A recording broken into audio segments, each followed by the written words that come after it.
তাহলে যদি 2/3 মানুষ আমার ভোট দেয় তাহলে সে আমাকে লেজিটিমেসি দিল, আমি কনস্টিটিউশন পাল্টাই দিলাম। আপনি যদি আবার ওটা পাল্টাইতে যান তাহলে আপনাকে আবার 2/3 ভোট নিয়ে আসতে হবে।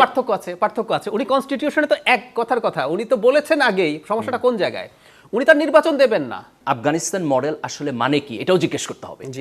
আপনি যখন কোট আনকোট আফগানিস্তান মডেল বলতেছেন, this may mean many things. আচ্ছা, আমার প্রশ্ন হচ্ছে, গত 28শে জুন আমরা দেখলাম যে ইসলামী আন্দোলন বাংলাদেশের একটা মহাসমাবেশ গেল এবং সেখান থেকে পিআর পদ্ধতির একটা জোরালো দাবি তারা জানিয়েছে। তো তাদের, আমি যতদূর জানি যে তাদের একটা হচ্ছে যে নেতা নয়, নীতির পরিবর্তন চাই। তাদের নিজস্ব একটা নীতি, মানে শরিয়া আইন বা আল্লাহর আইন, সেটা তারা প্রতিষ্ঠিত করতে চায়। এবং পিআর পদ্ধতিতে যদি ইলেকশন করা হয় সেখানে তো সমস্ত দল বা সমস্ত শ্রেণী গোষ্ঠী এবং সমস্ত আইডিওলজির প্রতিনিধি থাকতে হবে। তো তাদেরকে নিয়ে সরকার গঠন করলে কিভাবে মানে তারা নীতির পরিবর্তন করবে বা তাদের আইডিওলজি তারা কিভাবে প্রতিষ্ঠিত করবে? আচ্ছা, বুঝেছি, পিআর পদ্ধতি না। আচ্ছা, ওখান থেকে আপনি করুন। আসসালামু আলাইকুম, আমি তাসনিম আহমেদ অর্ণব, ড্যাফোডিল ইন্টারন্যাশনাল ইউনিভার্সিটির জার্নালিজম স্টুডেন্ট। আমার প্রশ্নটা হচ্ছে, ইতিপূর্বে বাংলাদেশে যত নির্বাচন হয়েছে আওয়ামী লীগের আমলের বাদে, বিগত 16 বছর আমলের আগে বিএনপি এককভাবে মাত্র 40% ভোট পেয়েছে। বিএনপি এককভাবে 40% ভোট পেয়েছে, এটা আমার কথা না, এটা আমাদের ইতিহাসের কথা। পরবর্তীতে দাঁড়িয়ে এখন আমরা শুনছি যে বিএনপির কারোর দরকার নেই। কিন্তু আপনাকে মনে রাখতে হবে, আমার একটা প্রশ্ন, সেটা হচ্ছে আমাদের এখন নতুন 2 কোটিরও বেশি ইয়ং জেনারেশন ভোটার আছে যারা জেএনজির আন্ডারে পড়ে। এই বিগত 1 বছরে বিএনপি এমন কি কাজ করেছে জেএনজিকে প্রভাবিত করবে? Number 1 question. এবং সেকেন্ড কোশ্চেন, এই 1 বছরে শিবির বা জামাত কি কাজ করেছে যারা এই জেএনজিকে প্রভাবিত করবে? আমরা কিছুদিন আগেও দেখেছি যে শিবিরের এক কর্মী এক নারীকে লাথি মেরেছে এবং তাকে পরবর্তীতে জেলে দেওয়া হয়েছে এবং তাকে আবার শিবিরই ফুল দিয়ে বের করে নিয়ে এসেছে। অ্যাট দ্য সেম টাইম বিএনপিরও চাঁদাবাজির হিউজ রেকর্ড আমরা দেখতে পাচ্ছি। সোশ্যাল মিডিয়ার যুগ, সবাই সব কিছু জানে। সো এই পয়েন্টে দাঁড়িয়ে আপনারা দুটি স্ট্যান্ড পয়েন্টের দুটি দল, তারা কি করে তারা এই নতুন তরুণদের জন্য কি করতে চাচ্ছেন, কি করেছেন এই একটা বছর? আমি ডক্টর গালিব আপনার কাছ থেকে আসতে যাচ্ছিলাম, পিআর পদ্ধতি কেন জামাত চাচ্ছে এটি নিয়ে গোলাম আজম সাহেব বইও লিখেছিলেন, এবং সেই সাথে হচ্ছে জামাত কি দিতে পেরেছে বা শিবির কি দিতে পেরেছে। ওনার প্রশ্নটা আসলে বোধহয় একটু ডিফারেন্ট, আমি যদি বুঝি সেটা। প্রশ্নটা হচ্ছে যে একটি গণতান্ত্রিক নির্বাচন পদ্ধতিতে এবং পিআর সিস্টেমের মধ্যে দিয়ে তারা যদি সংসদে যায় তখন তো তাদের অন্যান্য রাজনৈতিক দলের সাথে আলাপ আলোচনা করতে হবে। তো তার পলিটিক্যাল ইডিওলজি তো ডিফারেন্ট। সে তো চায় হলো ইসলামের শরিয়া অথবা ইসলামিক প্রিন্সিপাল।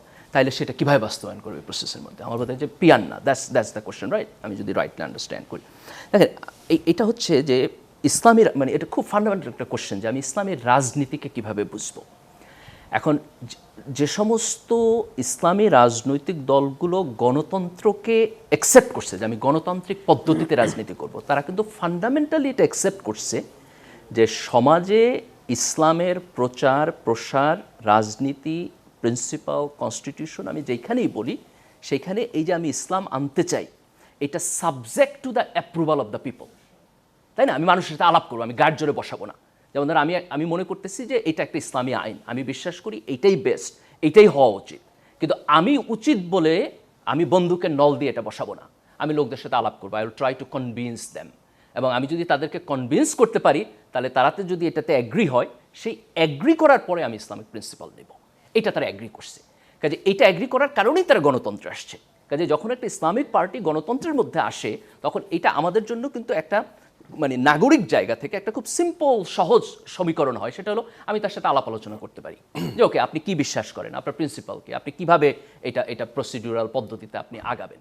তো আমার বোধ হয় যে আমাদের এটাকে অ্যাপ্রিসিয়েট করতে হবে যে ইসলামিক রাজনীতি একটা ডেমোক্রেটিক প্রসেসের মধ্যে আসার কারণে আমাদের আলাপ আলোচনার জায়গাটা তৈরি হচ্ছে। আলাপ আলোচনার জায়গাটা যখন তৈরি হয় তখন অনাস্থাটা কমে যায়, ডার্কনেস কমে যায়, আমি আপনাকে বুঝতে পারি, আপনি আমাকে বুঝতে পারেন। এখন গণতান্ত্রিক পদ্ধতি যদি ফেয়ারলি কাজ করে তাহলে ইসলামিক রাজনৈতিক দলের কাজ কি? কাজ হলো জনগণের কাছে যাওয়া, তাদেরকে বোঝানো যে কেন, দুইভাবে তারা বোঝাইতে পারে। এক, যে আপনি যদি মুসলমান হন তাহলে আপনার ইসলামিক শরিয়া সাপোর্ট করা দরকার, that's one way, theological way. আরেকটা ওয়ে হইল সে তার ইসলামিক শরিয়া বেসড যে পলিটিক্স যে করতে চায়, এই পলিটিক্সটা কেন বেটার এটা মানুষকে বোঝাবে। দেখো এই পলিটিক্সের এই ইত্যাদি ইত্যাদি ইত্যাদি ভালো দিক আছে।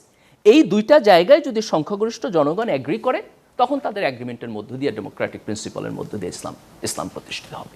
সংসদ যদি সংখ্যাগরিষ্ঠতার ভিত্তিতে এমন কোনো আইন পাশ করে যেটা আপনার সংবিধানের ফান্ডামেন্টালসের সাথে ডিসএগ্রি করে, তাহলে কোর্টে সেটা নাকচ হয়ে যাবে একদম। তাহলে কিন্তু আমাদের একটা গ্যারান্টি ক্লোজ ওখানে আছে।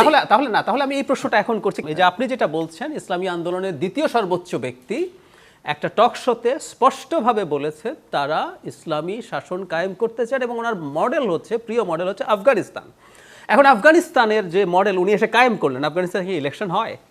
কোনোদিন যদি আফগানিস্তানের মডেল ইভেন নির্বাচন দিয়েও আসেনি, আমি ধরলাম তিনি নির্বাচন দিয়ে ক্ষমতায় গেলেন, গিয়ে আফগানিস্তান মডেল কায়েম করলেন এবং দেশে আর কোনো নির্বাচন নেই, আফগানিস্তান নির্বাচন হচ্ছে না।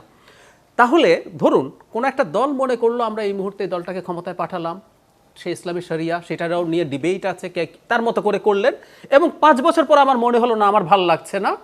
গণতন্ত্রের সুবিধাটা কোন জায়গায়? আমি চাইলে কাউকে চেঞ্জ করতে পারি, আমি তো আর চেঞ্জ করতে পারছি না। এখন যে দল আগে ঘোষণা করছে যে আমি এটা করব, সেই দলের রাজনৈতিক দল হিসাবে বাংলাদেশে অপারেট করার রাইট আছে কিনা ইজ আ ফান্ডামেন্টাল কোয়েশ্চেন।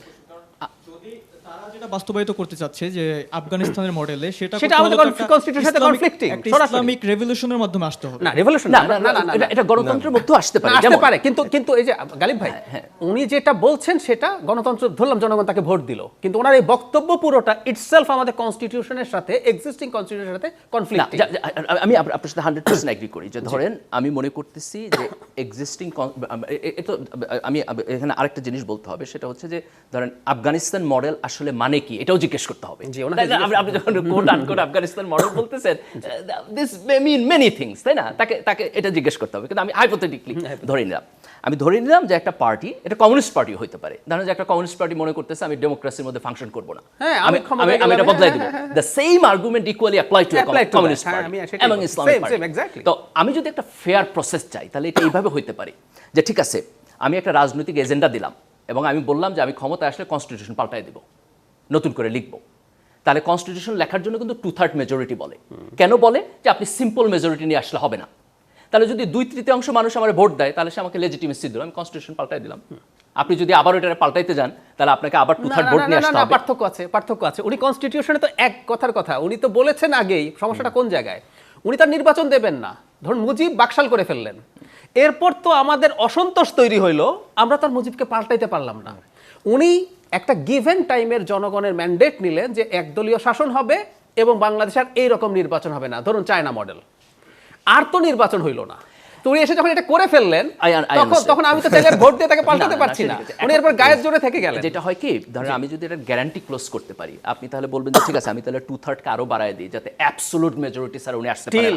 কিন্তু ধরেন যেটা হয় যে আমি 2/3 কে ধরেন আমি 80% নিয়ে গেলাম, 90%।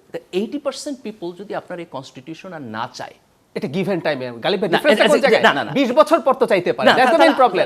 তখন তো এটা আসলে রেভলিউশন ব্যতিরেকে কোনো সমাধান না। তখন আমরা এই ডিবেটটা যদি একটা ছোট বিরতি চলে গেছে। তার কারণ হলো যে আমি একটা কনস্টিটিউশন লিখলাম, সেই কনস্টিটিউশনের একটা প্রিয়াম্বল আছে, তাই না?